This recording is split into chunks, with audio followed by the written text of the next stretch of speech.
Dragon Ball Beta went great. Loved it. Fantastic stuff. Little word of advice, though. If you're getting into this for the first time, I think that there's something that we should address. So there's been this interesting influx of general disarray and anger from people who are not so much experienced in the competitive FGC. There's a lot of fallacious mentalities out there that are starting to cycle in. In short, I've seen some really hilariously scrubby mentalities. I wanted to take a time to dissect this. Because, hey, maybe this is your first fighting game, maybe you're getting into it. That's fine. You know, you're absolutely welcome to be a part of this community. But there are a lot of, like, day one problems that you might want to sort out. And I quote, "I feel this game anyone could win at any point, no matter the skill. The simplicity of the inputs, anyone can do massive damage. Sure, there's different routes, but those routes are not hard. Hell, my 2-year-old niece won a round a day by just randomly tapping buttons." Okay, my dude. It is not Wednesday. We're going to talk about this. People come into these betas. People come in, this is pre-game. This game is pre-launch. And people come in and they're like, "Let me tell you, Soul, I have already dissected everything that this game has to offer. I'll have you know that I understand the depth of this game to its complete entirety."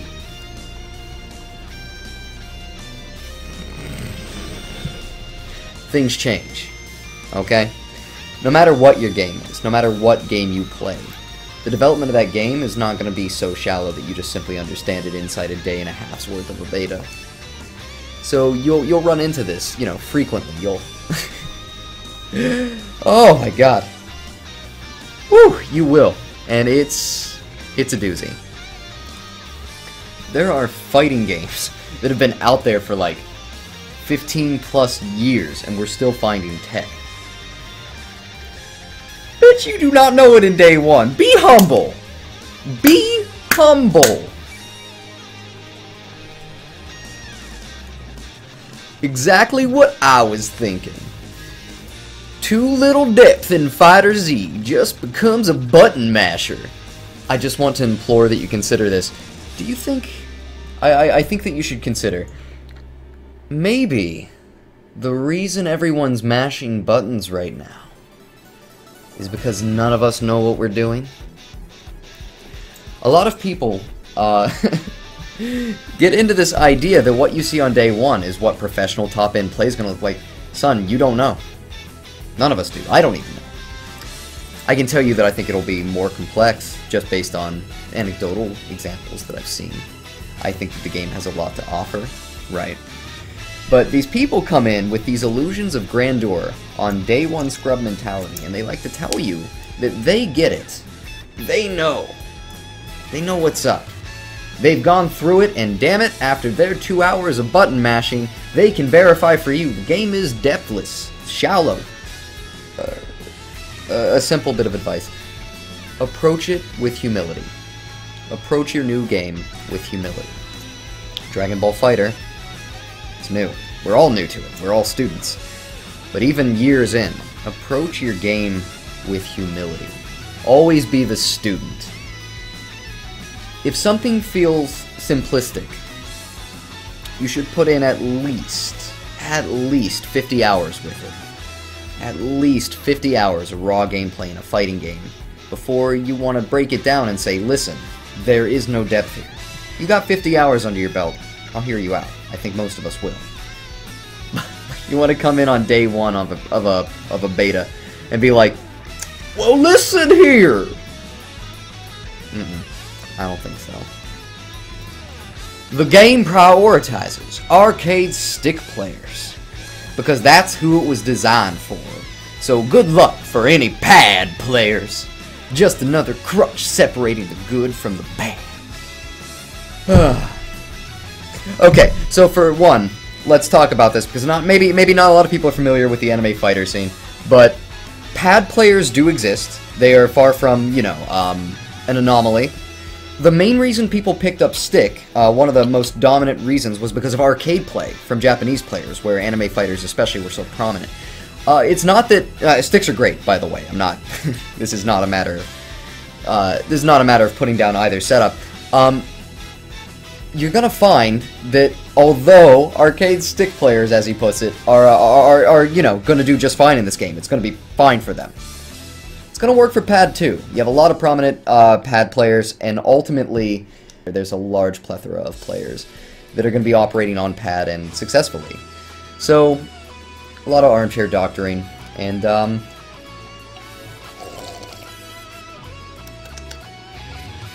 tasty tears. So, beyond just the people that have, you know, in-depth comments about how they have dissected the depth of the game or what they think they know within such a limited amount of time, and let me be clear, I don't care if, you know, you are Nakul. I don't care if you're Perfect Legend. I don't care if you're Maximilian Dude. None of us truly know the depth of this game yet, and that's fine. Great guys, by the way, do check them out. But beyond the mentality of, you know, coming in to suppose one's knowledge of the game and suggest that it's simply a waste so early in, there is a sect of people that strongly believe that you should play the game the way they want you to play it.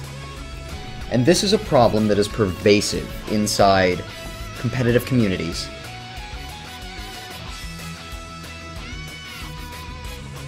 Why would somebody use that high tier?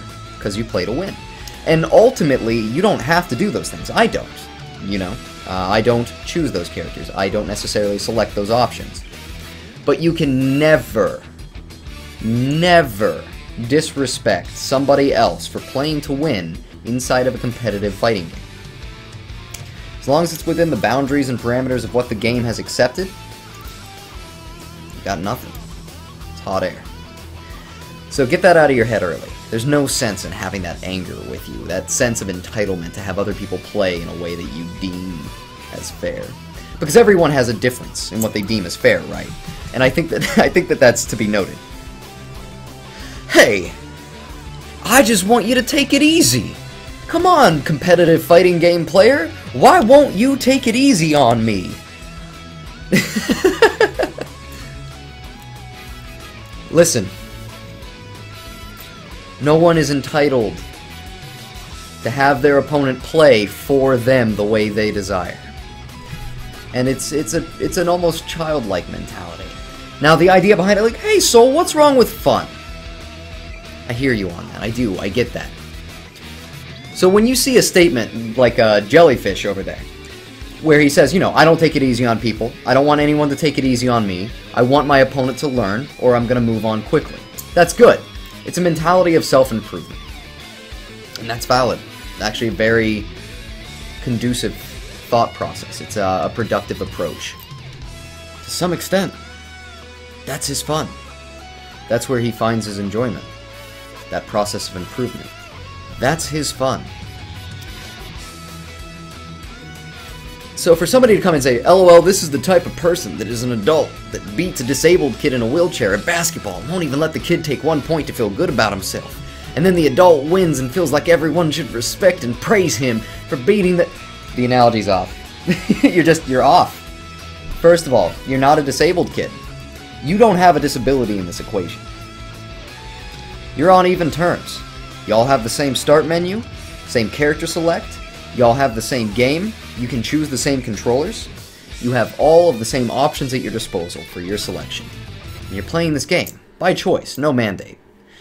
So, we have to make sure, right, not to create false analogies like this, because isn't it a little bit disingenuous to compare yourself to an individual who is potentially crippled? The thing your opponent has in advantage is experience. And that's something that you too can attain. And the fastest, most effective way to attain experience is to fight people that are better than you. More than that, ask questions. Talk to them. What am I doing wrong? Why am I getting hit? What is that combo set up? You know?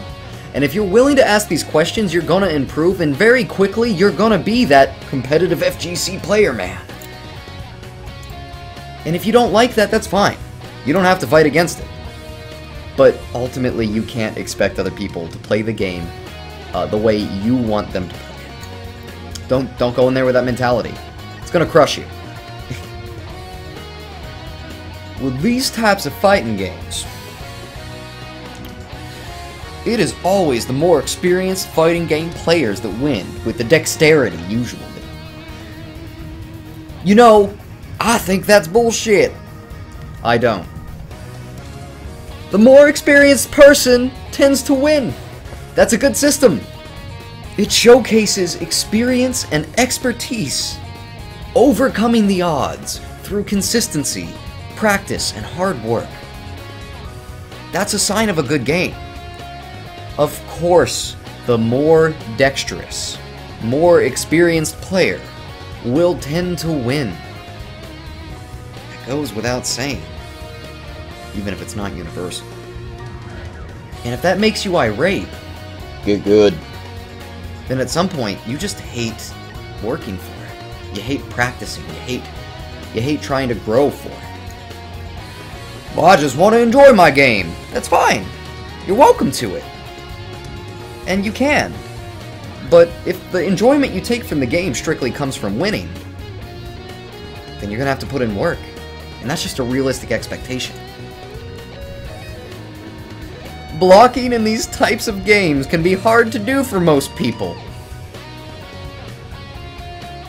Son, you hold the back button!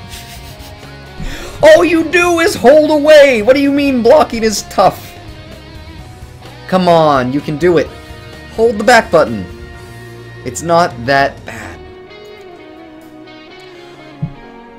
I literally just got soloed by Kid Buu. All he did was spam his candy beam into human extinction attack. Listen. What if I told you that you had the ability to adapt? Think about it like this. The startup on that beam, a little slow, and if he's doing it consistently, you know it's coming. Jump in the air, and do a super dash.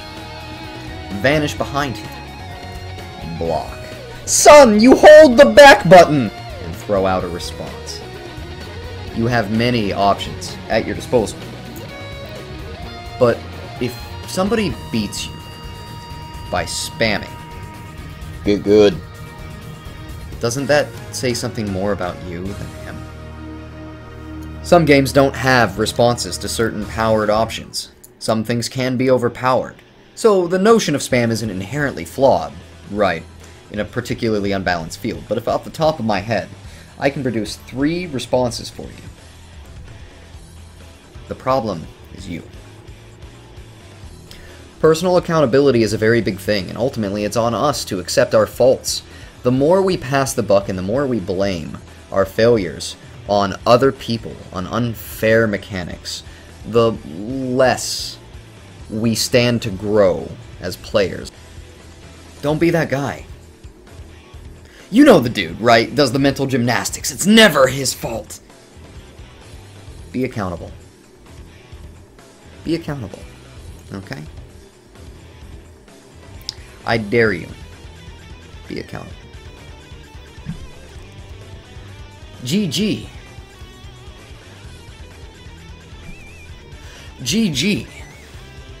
Just stop with the Kamehameha cell spamming. It's shit. Did you know there's a mechanic around it? You can use it. I agree, but it breaks the Dragon Ball vision. It'll stop breaking that vision if you stop getting hit by nonsense. Adapt. Adapt, adapt, adapt. Stop being a corner camper! All you do is fucking block and shoot like a little bitch! Cut out the mental gymnastics, man. You're better than that. You're better than that. You can do it! Come into this game with a mentality to learn.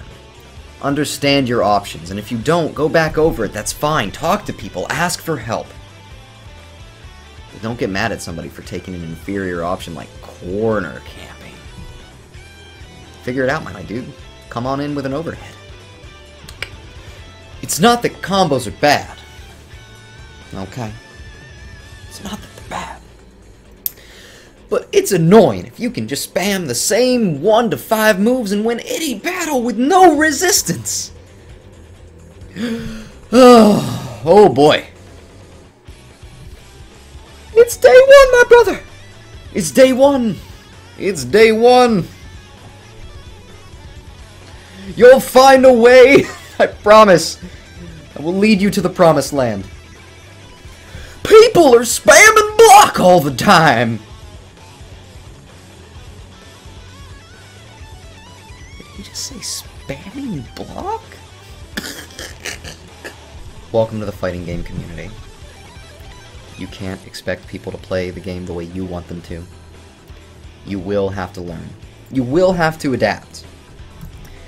And ultimately, if you want to be the best, or you want to fight with the best, you're going to have to grow. A lot of that comes down to personal accountability. Sometimes the game isn't what you want, or sometimes you think you know what to expect out of the game. But you don't. Not yet. None of us know truly.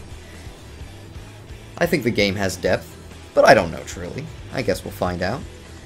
But to make definitive statements, you're wasting your time, you're wasting your breath, and we're going to laugh you out the door. So if this is your first day into the community, welcome. You know, we're happy to have you here. But avoid this kind of mentality. Approach as the student. Be studious. Be humble. My name is Soul, and I want to thank you for tuning in and enjoying this video. Good.